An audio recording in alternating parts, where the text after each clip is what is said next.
আমার নিজের জীবনে ঘটে গেল এমন একটা মর্মান্তিক ঘটনা, নিজের চোখে দেখা, নিজের কানে শোনা।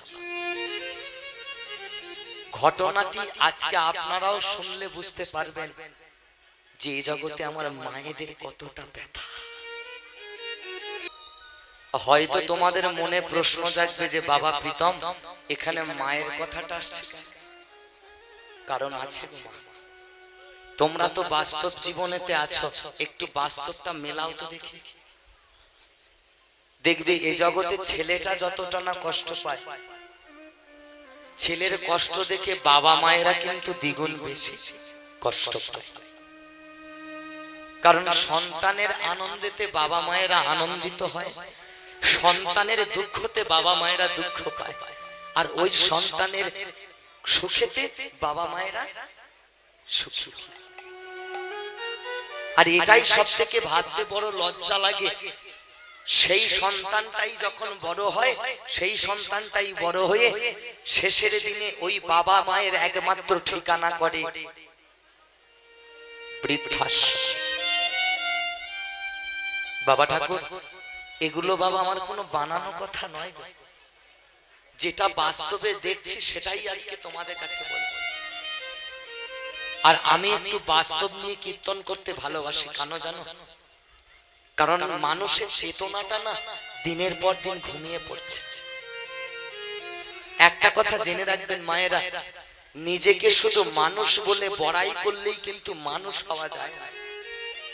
তবেই তাকে মানুষ বলে যদি ওই ব্যক্তিটার মধ্যে থাকে একটু জ্ঞানের চেতনা। আর সেই জ্ঞানটাই তো আজকে আমাদের চলে গেছে, সেই বিবেকটাই তো আজকে আমাদের চলে গেছে। যদি আজকে আমাদের জ্ঞান বলে কিছু জিনিস থাকতো, তাহলে হয়তো শতপুত্রের জননী হয়ে হতভাগী মা এক মুঠো ভাতের জন্য লোকের বাড়িতে বাড়িতে, রাস্তায় রাস্তায় বাটি হাতে ভিক্ষা করতে যেত।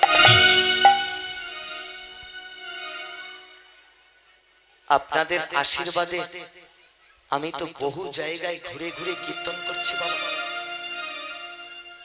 এমন ঘটনা আমার নিজের জীবনে অনেক ঘটে গেছে, যে ঘটনাগুলি আজকে আপনারাও শুনলে বুঝতে পারবেন যে এ জগতে আমার মায়েদের কত কষ্ট, আমার বাবাদের কতটা দুঃখ, কতটা যন্ত্রণা।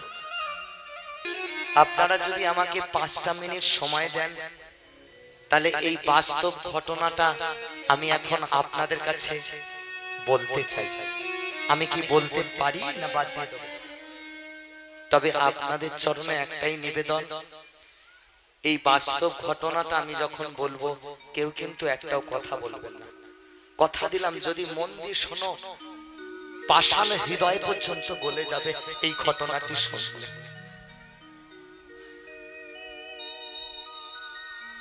সেদিন আমাদের কীর্তন ছিল আপনাদেরই পাশে মেদিনীপুর জেলা,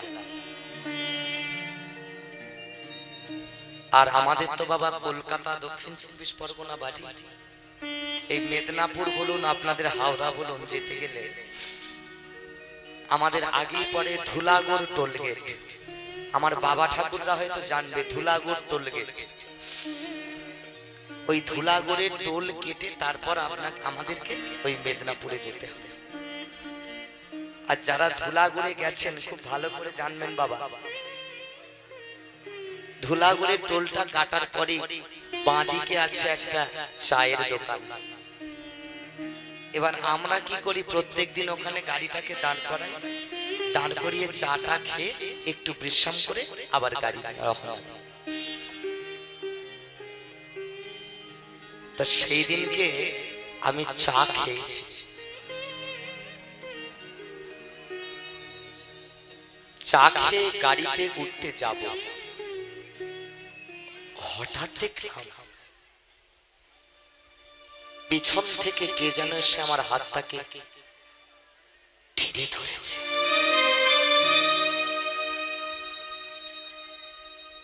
যেই না আমি পিছন থেকে তাকালাম, তাকে দেখা মাত্রই আমি যেন কেমন অবাক হয়ে গেলাম।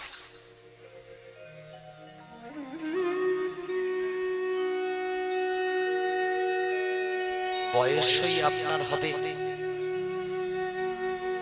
70 থেকে 75 বছর। যার একটা হাতে আছে একটা লাঠি,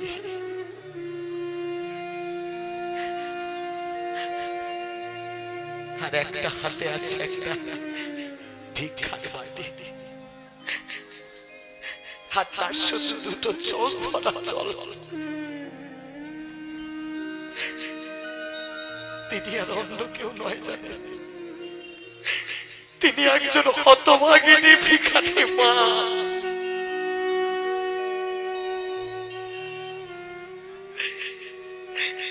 চোখের জলে হাউ হাউ করে কাঁদছে, আর ওই ভিক্ষার বাটিটাকে আমার সামনে নিয়ে বলছে, খোকা খোকা, আমার এই ভিক্ষার বাটিতে 20টা টাকা ভিক্ষা দিবি বাবা। আজকে 2 দিন হয়ে গেল রে, আমি কিছু খেতে পারি,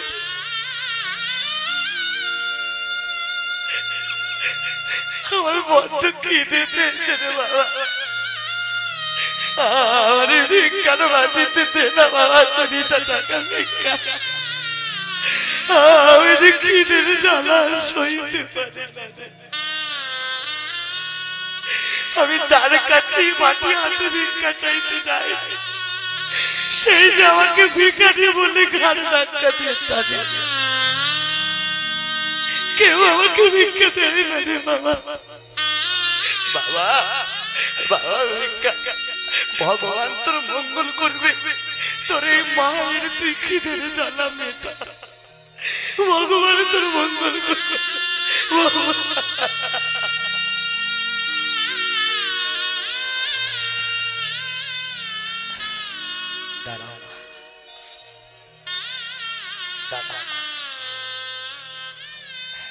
চোখের জলটা মোছো, কেঁদো না মা, আমি তোমাকে দেব, চিন্তা করো। তার আগে বলো তো, দেখে তো তোমাকে মনে হচ্ছে তুমি ভালো করে চোখেতে কিছু দেখতে পাচ্ছ না, ভালো করে তো মনে হয় চলতেও পারো না গো তুমি। আর এই ধুলাগড়ের হাই রোড, কত জোরে জোরে গাড়িগুলো যাচ্ছে। হ্যাঁ গো, যদি কোনো গাড়ি এসে তোমাকে ধাক্কা দিয়ে দেয় তখন কি হবে? যখনই আমি এই কথাটা বলেছি, আমার হাত দুটো ধরে কি বললো জানেন, ওরে খোকা, ঠাকুরকে একটু জানাস যেন তোর মুখের কথাটা সত্যি হয়ে যায়। ও বুঝেছি, তোমার বুঝি কোনো ছেলে টেলে নেই তাই না? ওই জন্য তুমি বাটি হাতে ভিক্ষা করছো।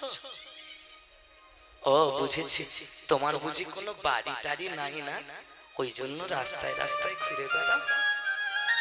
আচ্ছা, আমার সব আছে রে বাবা, আমার সব আছে। আমার একটাই মাত্র ছেলে, জানিস, ছেলেটা চাকরি পেয়ে অট্টালিকা বাড়ি তৈরি করেছে, ছেলেটা আবার বিয়েও করেছে, কিন্তু এটাই শুধু আমার পোড়া কপাল, যে ছেলের ঘরে সবকিছু রাখার জায়গা আছে, শুধু এই হতভাগী মাটাকে একটু থাকতে দেওয়ার মতো জায়গা নেই, এই মাটাকে রাখার মতো একটু জায়গা নেই, এই মাটাকে রাখার মতো। বিধি তোমার কি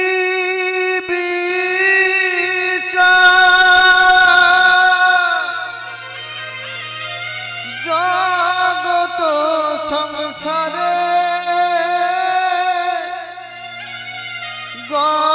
গর্ভধারিণী মাতা, কেঁদে কেঁদে মরে গো, কেঁদে কেঁদে মরে।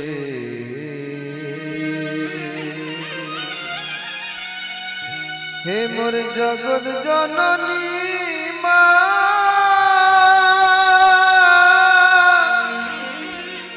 ও গো মা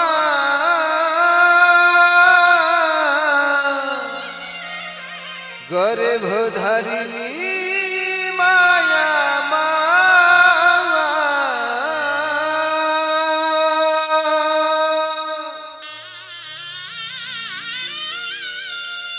এ তুমি কি বলছো? তোমার ছেলে সে তার বাড়ি থেকে তোমাকে তাড়িয়ে দিল? এ তোমার কেমন ছেলে? আমাকে একটু বলবে কেন তোমাকে তাড়িয়ে দিয়েছে? ওরে বাবা, শোন তবে আমার ব্যথার কথা। আসলে আমি ভালো করে চলতে পারি না তো, ওই জন্য কোনো একদিন আমি ছেলেটার নতুন ঘরেতে একটু পায়খানা প্রস্রাব করে ফেলেছি। ওই জন্য আমার ছেলে বউয়ের নাকি আমাকে ছুঁতে গেলে ঘৃণা করে। আমার ছেলের নাকি মার্বেল বসানো বাড়িটাকে আমি নাকি নোংরা করে দিয়েছি। আমি নাকি আমার ছেলে বউয়ের কাছে বোঝার সমতুল্য। তাই কি করবো বাবা বল? ছেলে বৌমার বোঝাটাকে হালকা করার জন্য ওই জন্য আমি ওর বাড়ি থেকে বেরিয়ে চলে এসেছি। আর কখনো আমি মুখ দেখাবো না রে, আর কখনো আমি ওদের বাড়িতে যাবো না। ওরা খুব ভালো থাকো, ওরা খুব সুখে থাকো, ওরা খুব আনন্দে থাকো। ভক্ত মন্ডলী, ভক্তিমতী মা ও বাবারা,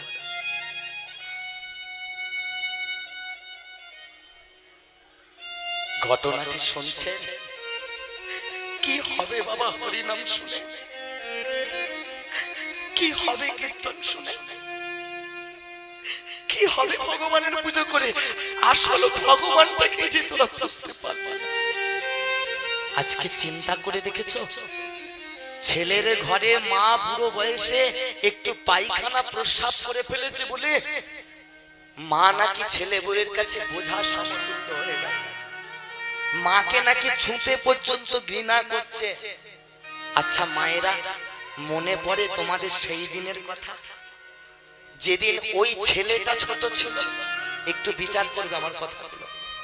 সেই দিন না জানি ছোট ছেলেটা মায়ের কোলেতে কত পায়খানা, কত প্রস্রাব করেছে। আমরা যখন ছোট ছিলাম তখন মায়ের কোলেতে কত পায়খানা প্রস্রাব করেছে। আচ্ছা তখন কি মা একবারের জন্য ঘৃণা করেছে? তোমরা তো মা, তোমরা আজকে বলো তো দেখি, মা কি ঘৃণা করেছিল? মা কি বলেছিল, গো আমার কাপড়টা নোংরা হয়ে যাচ্ছে, ছেলেটাকে নর্দমায় ফেলে দিয়েছো? কি গো তোমরা এই কথা কোনো দিনের জন্য মা বলতে পারবে? ছেলে যতই খারাপ হোক, কুসন্তান হলে মাতা কখনো হয় না। কারণ মায়ের মাথা যদি শ্মশানে পোতা হয়, শ্মশান হতে বলে মাতা আমার বাচ্চা রইলি কোথায়?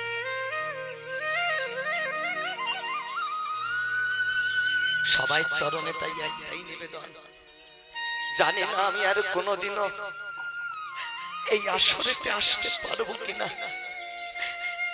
জানি না আর কখনো তোমাদের সঙ্গে দেখা হবে কিনা, তবে যাওয়ার সময় একটাই কথা আমি বলে যাব, আর যে যাই করো কেউ কখনো বাবা মাকে কষ্ট দিও না গো, বাবা মায়ের কেউ কখনো চোখের জল ফেলিও না। একটা কথা বলি, বাবা মা যখন বেঁচে থাকবে তখন বাবা মাকে মূল্য দিতে শিখতে হবে। মা যখন বেঁচে আছে তখন মাকে একটু ভালো মন্দ খাওয়াও, মাকে একটু সেবা করো, মাকে একটু ভালোবাসা দাও, মাকে একটু আনন্দে রাখো। তা না করে আমি কি করলাম, বেঁচে থাকতে কোনো দিনের জন্য মাটাকে ডেকে এনে ভালোবেসে এক থালা ভাত খেতে দিলাম, আর মা যখন মারা গেল তখন মায়ের শ্রাদ্ধেতে সারা পাড়ার লোককে নেমন্তন্ন করে। মায়ের শ্রাদ্ধের মেনু কি হচ্ছে না, দই কাতলা, চিংড়ি মাছ, চাটনি, পাঁপড়, বড় বড় রসগোল্লা। লজ্জা হওয়া উচিত সেই সব ছেলে। বেঁচে থাকতে কোনোদিনের জন্য মাকে এক মুঠো ভাত খেতে দিলি না, আর মা মারা যেতে মায়ের শ্রাদ্ধেতে তুমি লোককে দই কাতলা খাওয়ালে। এতে করে কোনোদিনের জন্য মায়ের আত্মা শান্তি পাবে না। মায়ের আত্মা তখন শান্তি পেত যে টাকাটা মায়ের কাজে ঘটা করে খরচা করলে, ওই টাকাটা যদি মা বেঁচে থাকাকালীন মাকে একটা ডাক্তার দেখিয়ে যদি একটু সুস্থ করে তুলতে, হতভাগী মা বোধহয় আরো কিছু দিন বাঁচত।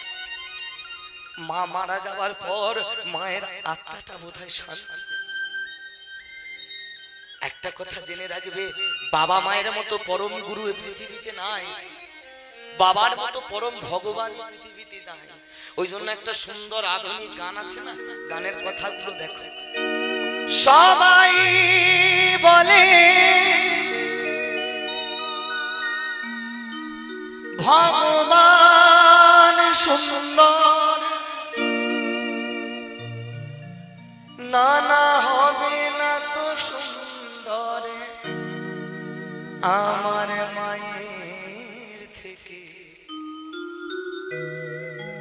যতবার দেখি মা তোমায় আমি,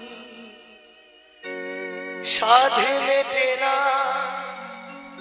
কভু তোমায় দেখে। সবাই বলে ভগবান সুন্দর, না না হবে না তো সুন্দর আমার মায়ের থেকে। যতবার দেখি মাগো তোমায়, নিতাই গৌর প্রেমানন্দে হরি। একটা কথা জেনে রাখবে, বাবা মা যদি সুখে থাকে সুখী হয় ভগবান, আর যে বাড়িতে পিতা মাতা থাকে আনন্দে সেই বাড়িতেই কিন্তু ঠাকুর বিরাজমান। বোঝা গেল? একটা কথা জেনে রাখবে, একটা কথা মনে রাখবে, বাবা মায়ের মতো পরম ভগবান নেই। যেতে হবে না বাবা তোমাকে বৃন্দাবন, যেজন বাবা মায়ের চরণ সেবা করতে পারে সেখানেই তো লুকিয়ে আছে আসল গুপ্ত বৃন্দাবন। ওই জন্য একটা সুন্দর গান আছে না, যেজন বাবা মাকে ছোটবেলায় হারিয়েছে সেই একমাত্র জানে গো বাবা মাকে হারানো কি জ্বালা। ওই একটা সুন্দর গান আছে না, ঘুমিয়েছিলাম মায়ের কোলে, কখন যে মা গেল চলে। সবাই বলে ওই আকাশে লুকিয়ে আছে, খুঁজে না হতো তার পাখিরে, শিকল খুলে উড়িয়ে দেব আমার মাকে যদি এনে দাও, আমার মাকে যদি এনে দাও। নিতাই গৌর প্রেমানন্দে হরি। প্রেম से बोलो রাধে রাধে, जोर से बोलो রাধে রাধে, आरो जोरे, রাধে রাধे, आरो जोरे।